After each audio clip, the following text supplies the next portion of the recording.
1993, at the Simion Research Hospital. Dr. Florence Weaver is recording a video log regarding someone named Gabriel and how he has become more unstable. Weaver is then alerted that Gabriel has broken free and is going on a rampage. Several hospital staff members are brutally killed by Gabriel in a locked room. When Weaver and her colleagues are able to enter, they find the corpses of the staff and then manage to grab and detain Gabriel. We see a pair of child's legs, but when Weaver addresses Gabriel, a glimpse is shown of a grotesque creature screeching at everyone. Gabriel also causes the lights to flicker and uses a radio to project his thoughts. Weaver then declares, "It's time to cut out the cancer." In the present day, Madison Mitchell is on her 4th pregnancy after suffering 3 previous miscarriages. She lives in Seattle with her husband Derek, who is abusive and useless. Derek blames Madison for the loss of the babies, and during a heated argument, he throws her so hard against the wall that he cracks her head open and leaves a huge hole in the wall. Derek quickly tries to apologize, but Madison locks herself in her bedroom. Later that night,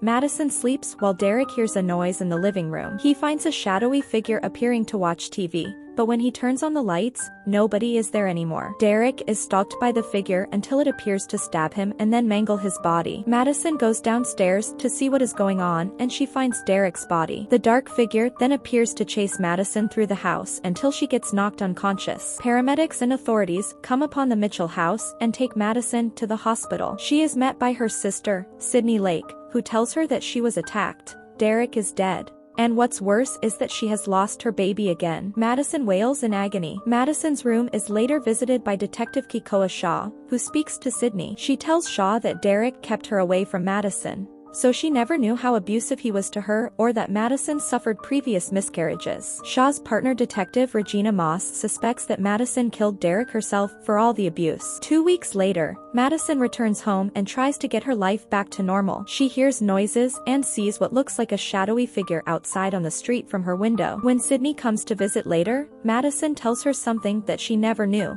Before Sydney was born, Madison was adopted by Mr. and Mrs. Lake when she was about 9 years old. An unnamed woman is acting as a tour guide for a group of people checking an underground exhibit. When the group leaves, the woman is left alone and is stalked by the figure. He attacks her and later brings her to an attic where he keeps her tied up. At night, Dr. Weaver is in her home where she feels an unnatural presence. Meanwhile, Madison tries to do laundry, but she is startled when she sees what looks like Weaver yelling at her asking why she is in her house. Madison then sees the figure approaching Weaver. Madison remains frozen in place while she witnesses the figure getting closer to Weaver, and through a staticky television, he utters the words, "It's time to cut out the cancer." Weaver knows it's Gabriel, and he proceeds to grab a pointy trophy to stab Weaver to death. Gabriel then takes the sharp end of the trophy and makes his own weapon out of it. Shaw and Moss later go to Weaver's home and investigate the crime scene, finding a picture of a girl named Emily May and then taking Weaver's patient records as evidence. Dr. Victor Fields, a former colleague of Weaver's, overhears about her death and is mortified by the circumstances. As Fields settles in for bed, he is stalked by Gabriel as well. Madison tries going to bed, but sees Fields in the bed next to her as Gabriel takes his weapon and proceeds to gruesomely stab Fields in the face and neck. Madison and Sydney go to Shaw and Moss with a description of her vision. They find the apartment building, but Shaw and Moss are forced to go knocking on all the doors on the top floor until they find Fields' room and discover his corpse. When they go back to the station, Madison tries to identify the killer but can only come up with a monstrous facial description. She goes to the bathroom and gets a phone call from an unknown number. It is Gabriel speaking to her, telling Madison that her real name is Emily. Madison addresses Gabriel by name, meaning she does remember him. Madison and Sydney go to the home of their mother Jean, who becomes mortified when Madison brings up Gabriel. She gives the ladies a videotape of Madison as a child who appears to be talking to Gabriel as though he were an imaginary friend. Another tape shows Madison on Christmas talking to Gabriel on the phone and asking him not to kill baby Sydney. Shaw does more research into Weaver's work and learns of another colleague, Dr. John Gregory, involved in procedures with Gabriel. Sure enough,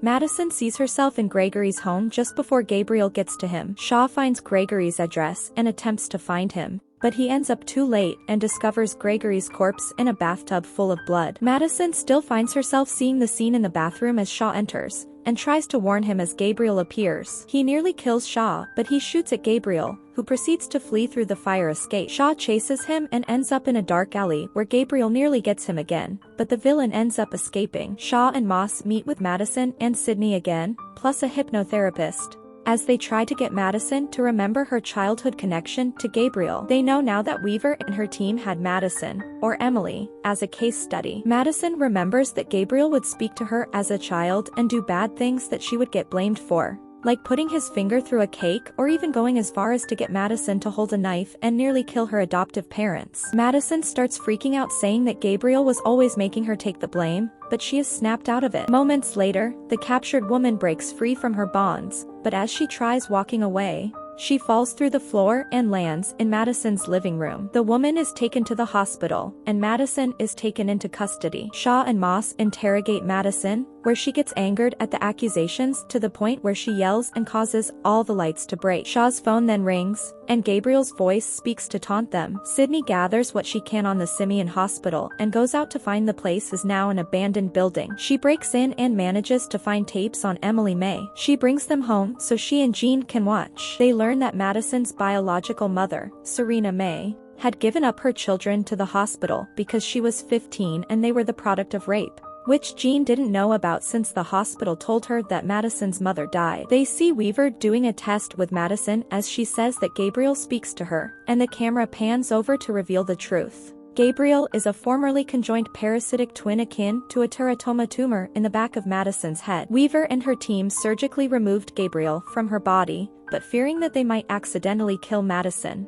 they took out only as much as they could while the rest of Gabriel remained dormant in her head. The visions that Madison had seen were Gabriel projecting images into her mind that made her think she was living normally in her house, when in reality, he was taking over her body and using it to carry out the murders. When Derek smashes Madison's head against the wall, that brought Gabriel back out, and explains why Madison always wakes up with her head bleeding after seeing what Gabriel did. As this happens, Shaw learns that the captive tour guide is Serena. Madison is in a prison cell with other women, who quickly antagonize her, and two of them begin to assault her. Gabriel proceeds to take over, revealing his hideous face from the back of Madison's head. Gabriel slaughters all the women in the cell and breaks free when a guard comes by to stop him. He rampages through the station and murders other guards, incapacitating Moss, before recovering his weapon. Sydney meets up with Shaw as they both realize that Gabriel is going after Serena at the hospital. Once they get there, Gabriel begins manipulating the lights and kills one guard by frying his pacemaker. Gabriel makes it to Serena's room where he hurls his weapon at Shaw's chest and wounds him, while Sydney tries to stop Gabriel from killing Serena. He hurls a hospital bed at her and appears to crush her as she tries telling Madison that Gabriel was responsible for her miscarriages, as he was feeding off the fetuses to regain power. Gabriel shoots Sydney in the head before going after Serena. She apologizes to Gabriel for giving him up,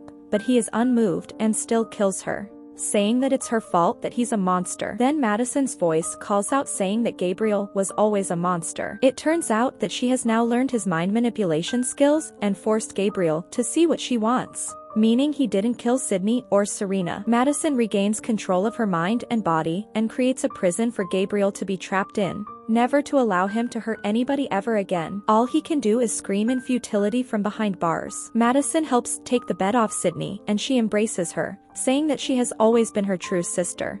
If you like this type of content, then please consider subscribing to my channel. Thanks for watching.